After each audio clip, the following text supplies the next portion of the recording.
we need to talk about alcohol and psoriasis. Not in a judgmental way, not in a never drink again way, but in an honest way. Because if you have psoriasis, alcohol hits differently.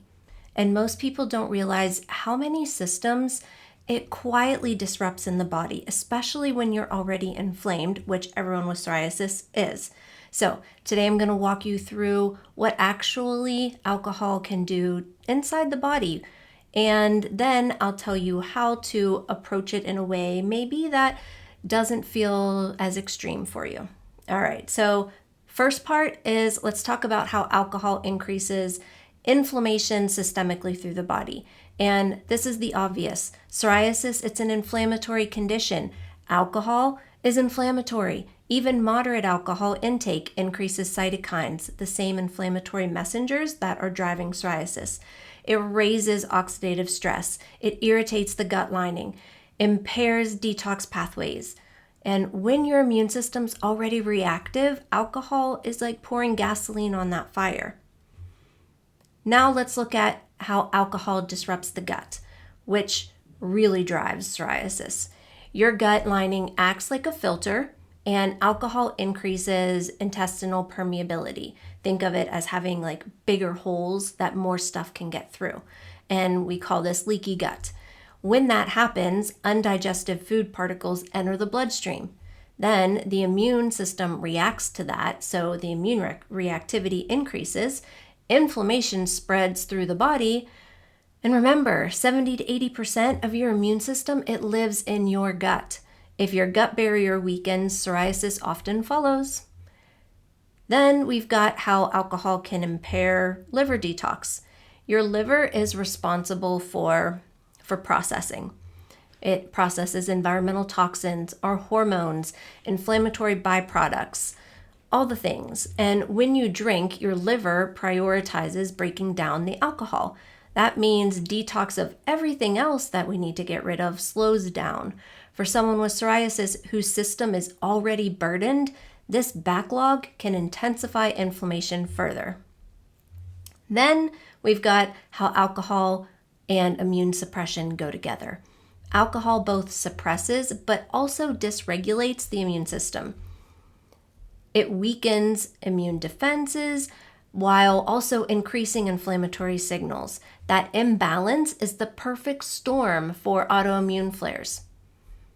Then we also have how alcohol affects the sleep. And it's a hidden trigger for a lot of people. They don't think about it, but I hear it a lot that people tell me, I just use it to relax. It helps me fall asleep.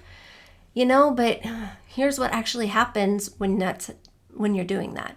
Alcohol, it may help you fall asleep faster, sure, but it reduces your deep sleep and REM sleep. And that means poor overnight immune repair. It means higher cortisol the next day, have increased inflammation. And if your sleep suffers, your skin's gonna follow. Then we have people who use alcohol often as an emotional numbing tool. And really this part is important. Sometimes alcohol isn't just physical, it becomes a coping mechanism. Psoriasis can be emotionally heavy, absolutely, from embarrassment to social anxiety, body image struggles, all those things. And alcohol can temporarily numb that discomfort. But when you rely on it to regulate emotions, nervous system instability increases, stress resilience drops, and long-term inflammation just keeps worsening. Your body doesn't feel safer, it just ends up feeling more chaotic. And psoriasis loves to thrive in chaos. The next part of why alcohol may not be a great idea is gluten exposure. If you are gluten sensitive, which many people with psoriasis are, beer and certain liquors expose you directly to gluten. Even small amounts can increase immune reactivity in sensitive individuals. So now you know all these things, but what can you do about it? And like I said at the beginning, this isn't about never drink again. It's about awareness and strategy. So one thing you can do is test instead of assume.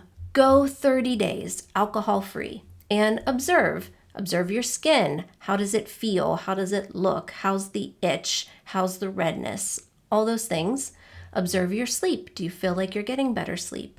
Are you having more energy? Is your mood better?